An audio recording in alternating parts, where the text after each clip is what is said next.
जय जिनेन्द्र। मैं शुभम जैन पराग। आज मेरी चर्चा का विषय है कोरोना महामारी में लॉकडाउन और अध्यात्म चिंतन। जिस तरह हर तूफान के बाद शांति आती है, रात के बाद दिन आता है, उसी तरह हर विपदाओं निराशाओं के बाद आशाओं से भरा क्षण भी जरूर आता है। इस समय विश्व एक चुनौतीपूर्ण महामारी का सामना पांडवों की सेना की तरह कर रहा है, जो वास्तव में एक धर्म युद्ध ही है। इसमें कोई अतिशयोक्ति नहीं होगी अगर ये कहा जाए कि हर आपदा में कुछ निहितार्थ छुपे होते हैं। इस वैश्विक महामारी कोविड-19 में भी कुछ गूढ़ अर्थ छुपे हैं, जिसे हम भगवान महावीर के जियो और जीने दो के संदेश से समझ सकते हैं। एक ओर जहां पूरा विश्व इस महामारी से लड़ रहा है, वहीं हमारी जिम्मेदारी भगवान महावीर के सिद्धांतों का अनुसरण कर संयमित जीवन शैली को बढ़ावा देकर अपने कर्तव्यों को पहचानने की है। विश्व रूपी फैल रहे वायरस की कड़ी तोड़ने के लिए सरकार द्वारा लगाया गया लॉकडाउन एक अवसर है जिंदगी की भौतिकतावादी आपाधापी से अलग अपने स्वजनों, अपने वे पुराने शौक जो अब तक हमारी यादों के पिंजरे में कैद थे, उन्हें पुनः आजाद करने का, भावनात्मक रूप से जुड़ने का, एक आध्यात्मिक चिंतन का व प्रकृति से जुड़ने का अवसर भी यह है। यदि हम जैन धर्मों के सिद्धांतों और आदर्शों को वैज्ञानिकता की तर्क संगत कसौटी और व्यवहारिकता की शुद्धि पर परखें, तो हमें यह गर्व होगा कि जैन धर्म की जीवन शैली इस महामारी को हराने में काफी हद तक एक सशक्त सार्वभौमिक औजार के रूप में सिद्ध हस्त है। मास्क की अनिवार्यता क्या है? मुंहपत्ती का आधुनिक चिकित्सकीय रूप ही तो है। हाथ मिलाने, गले मिलने का आज तक गर्मजोशी से अभिवादन व घनिष्ठता का प्रदर्शन माना जाता रहा, लेकिन कोरोना के पसरते संक्रमण में जैन धर्म के नमस्कार महामंत्र अर्थात नमस्ते के अभिवादन को स्वीकृति देकर भीतर के देवत्व को प्रणाम करना भी वैश्विक स्वीकृति के रूप में अपनाया जाने लगा है। अहिंसा रूपी विषाद रहित जीवन जीकर, मांसाहार का उपभोग पूर्णतया रोककर, गर्म पानी पीकर, सूर्यास्त पूर्व भोजन कर भी एक सुदृढ़ जीवन शैली का निर्वाह किया जा सकता है। अगर हम देखें, जैन धर्म के अहिंसा और शाकाहार की हजारों वर्ष पुरानी परंपरा आज विज्ञान को अपनानी पड़ रही है।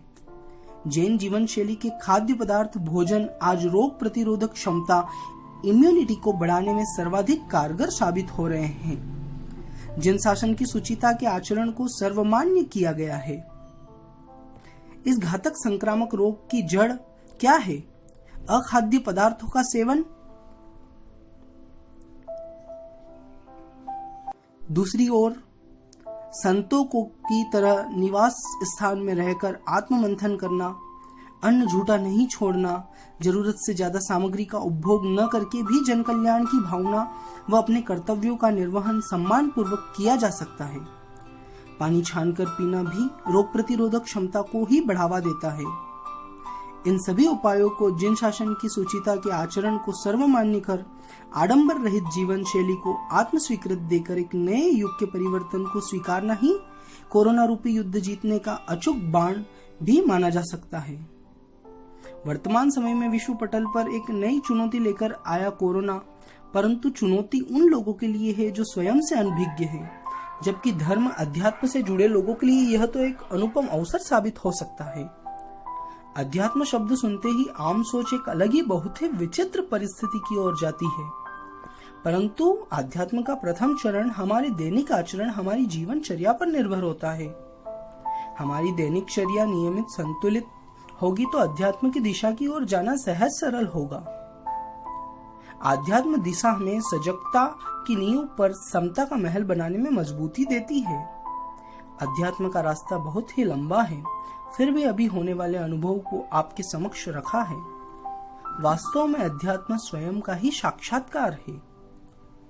वर्तमान परिदृश्य में कोरोना जैसी महामारी का फैलना संपूर्ण जीव जगत में चिंता का कारण बना है और इसने मानव के मन में डर और अशांति का वातावरण पैदा किया है। इस समय अध्यात्म ही हमें बाहरी वातावरण और बाहरी खौफ से शांति की ओर ले जा सकता है।